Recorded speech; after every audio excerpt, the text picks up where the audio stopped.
Dieu trouve un moyen d'amener les hommes en leur présence, après quoi ils prennent leurs décisions. Certains fuient loin de lui, certains accourent vers lui. S'ils ont été prédestinés à la vie, ils y croient, ils s'y accrochent. Sinon, ils cherchent à s'éloigner et ils disent « il n'y a rien de vrai là-dedans ». Voyez? Et ça, c'est l'homme qui est perdu. L'homme qui confesse son péché recevra son pardon. Si vous cachez votre péché, vous ne prospérerez point. Non. Psaume 16, 8. David a dit « Je garde l'Éternel sous mes yeux ». C'est une bonne chose à faire. Psaume 16, 8. Je garde l'Éternel sous mes yeux. Afin qu'il ne soit pas dans la confusion. Il désirait être conscient de sa présence. C'est pourquoi David a dit « Je garde constamment l'Éternel devant moi ». En effet, moi, David, je garde l'Éternel devant moi afin d'être toujours conscient de la présence de Dieu. N'est-ce pas que ce serait une leçon valable pour chacun de nous ce soir? Gardez l'Éternel devant nous afin d'être conscient de sa présence. Faites-le passer avant tout. Pourquoi? Faites-le passer avant tout, devant vous. Pourquoi? Alors, vous ne pécherez pas quand vous êtes conscient que vous êtes constamment dans la présence de Dieu. Quand vous êtes conscient que Dieu est présent, vous surveillez ce que vous dites. L'homme, quand il pense que Dieu est absent, il jure, il convoite les femmes, il vole, triche, ment. Il se permet n'importe quoi quand il pense que Dieu ne le voit pas. Mais faites-le entrer dans la présence de Dieu. Il arrête tout de suite. Voyez?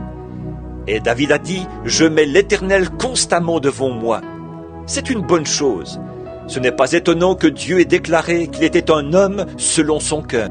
L'homme se permet tout quand il pense que Dieu n'est pas prêt.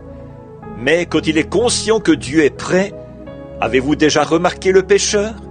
Lorsqu'une personne sainte s'approche, il arrête de jurer s'il a un tant soit peu de respect. Voyez? Il ne fait pas les plaisanteries grossières qu'il aurait faites. Voyez? Il s'abstient parce qu'il sait qu'il est dans la présence de Dieu, puisque Dieu habite dans le tabernacle de son peuple. Voyez? David, après avoir fait ça, il a dit « Mon cœur sera dans la joie ». J'aimerais que vous le lisiez, le psaume 16. « Mon cœur sera dans la joie et mon corps repose en sécurité ». Pourquoi? Mon cœur sera dans la joie parce que j'ai toujours Dieu sous mes yeux et mon corps repose en sécurité. Si je meurs, je serai ressuscité, car il ne permettra pas que son sein voie la corruption et il n'abandonnera pas son âme dans le séjour des morts. Voyez, quand David a mis Dieu devant lui et qu'il était conscient qu'il était constamment dans la présence de Dieu, cherchez premièrement le royaume de Dieu. Maintenant, écoutez, Église, je vous aime et je veux que vous m'écoutiez là.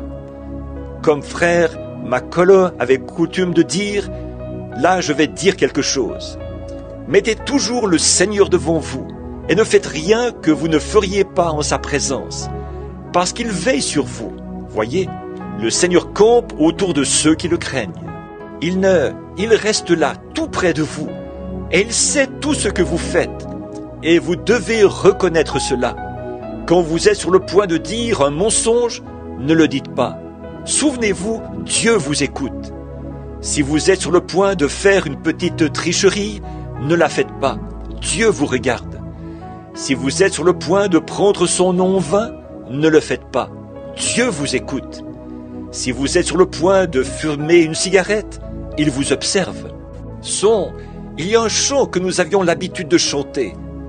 Tout le long du chemin vers la véritable demeure de l'âme, il y a un œil qui te surveille. À chacun de tes pas, ce grand œil est éveillé. Il y a un œil qui te surveille. Souvenez-vous, faites comme David, mettez le Seigneur constamment devant vous. Alors votre cœur sera dans la joie et votre chair reposera avec espérance, car il l'a promis. Oui, monsieur, il savait qu'il ressusciterait, parce que Dieu l'avait promis.